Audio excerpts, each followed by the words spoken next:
Evangelio de nuestro Señor Jesucristo según San Mateo.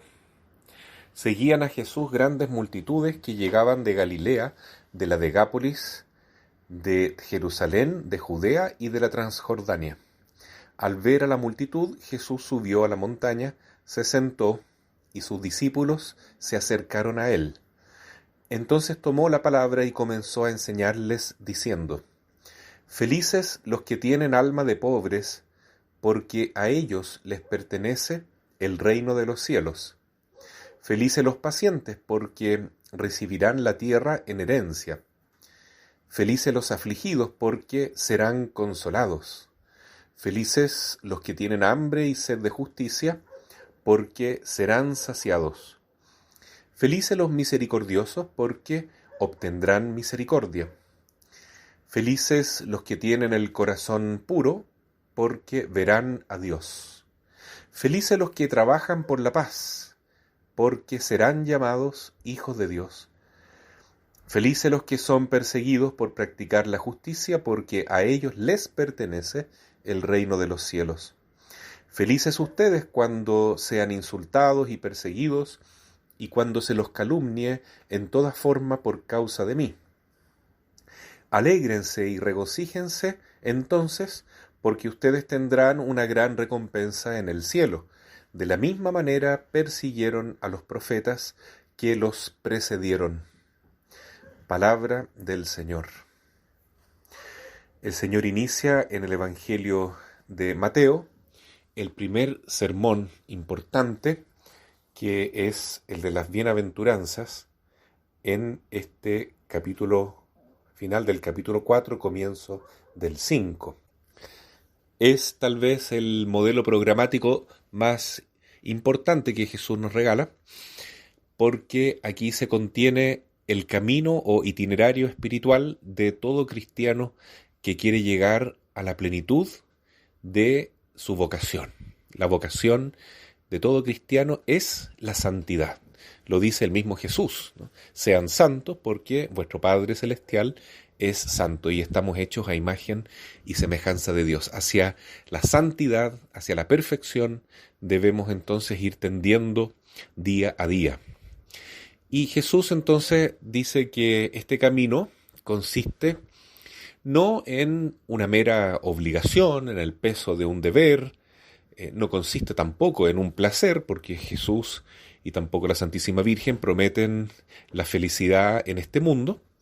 La felicidad mundana es una migaja de verdadera felicidad, pero sí Cristo promete que este camino es una felicidad plena, verdadera, auténtica, profunda, que el mundo no puede conocer.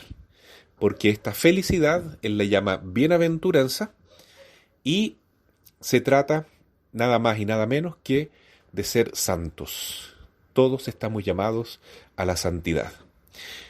Podemos vivir una vida religiosa, cristiana, más o menos como en el montón, en forma un poquito tibia, a veces sentado en dos sillas, con un pie puesto en la iglesia y otro puesto en el mundo, con nuestros valores mirando hacia el Evangelio y a veces dejándonos absorber por la masa, por lo que piensa la mayoría, pero eso no nos va a llevar a la bienaventuranza, sino a tener una vida, digamos, de un cristiano del montón, más o menos bueno, el que se llama soy católico a mi manera.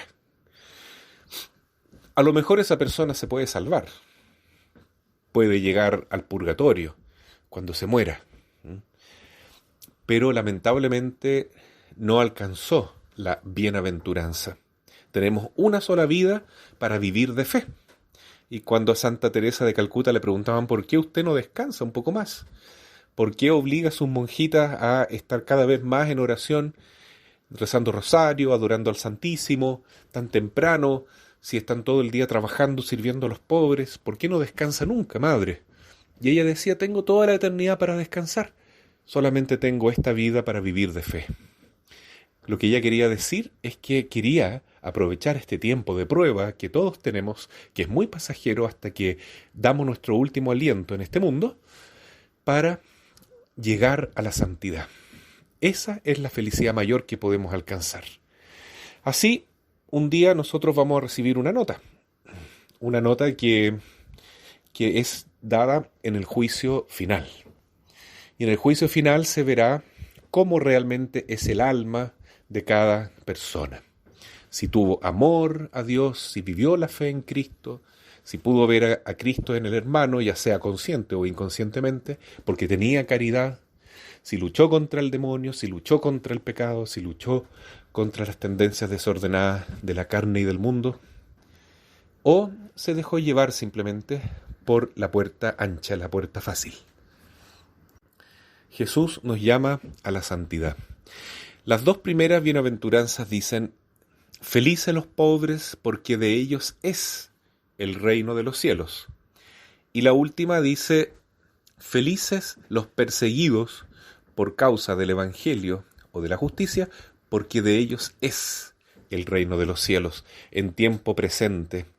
Entonces, el que ya en este mundo vive esa humildad de María, la humildad de San José, la humildad principalmente de Cristo, el siervo de los siervos, ya es feliz en este mundo y ya posee el reino de los cielos, es decir, la Santísima Trinidad inhabita en el corazón de esa persona, está lleno de Dios ya en esta vida.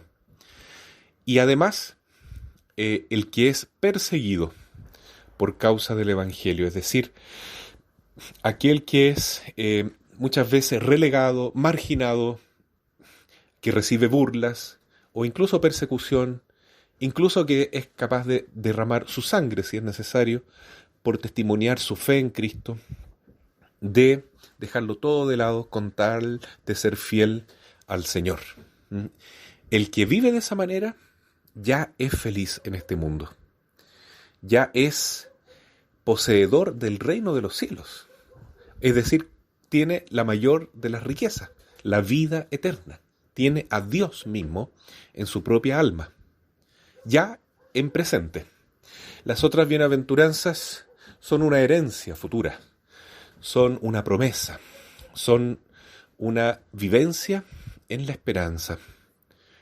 Felices los puros, porque verán a Dios en el futuro, verán a Dios cara a cara. Felices los mansos, porque poseerán la tierra, esta nueva tierra y este nuevo cielo que el Señor nos dará cuando vuelva en su gloria. Felices los que trabajan por la paz, porque serán llamados hijos de Dios, serán reconocidos. Pero en el presente, en esta vida, lo que toca vivir es la cruz. Para ser bienaventurado hay que unirse a la cruz de Cristo. Tal como dice San Pablo, ya no vivo yo, sino Cristo vive en mí, pero Cristo crucificado. Y esa crucifixión consiste en ser pobre de espíritu. Eso significa confiar plenamente en Dios y no en el hombre, no en sí mismo. Significa aceptar la humillación, significa ponerse al servicio de todos, relegando el propio yo, el propio orgullo, dejando a un lado el egoísmo, para hacerse el último de todos, al servicio de los demás. Eso es bienaventuranza, eso es santidad, porque es imitar a Cristo, es vivir en Cristo, es dejar que Jesús y María vivan en nosotros.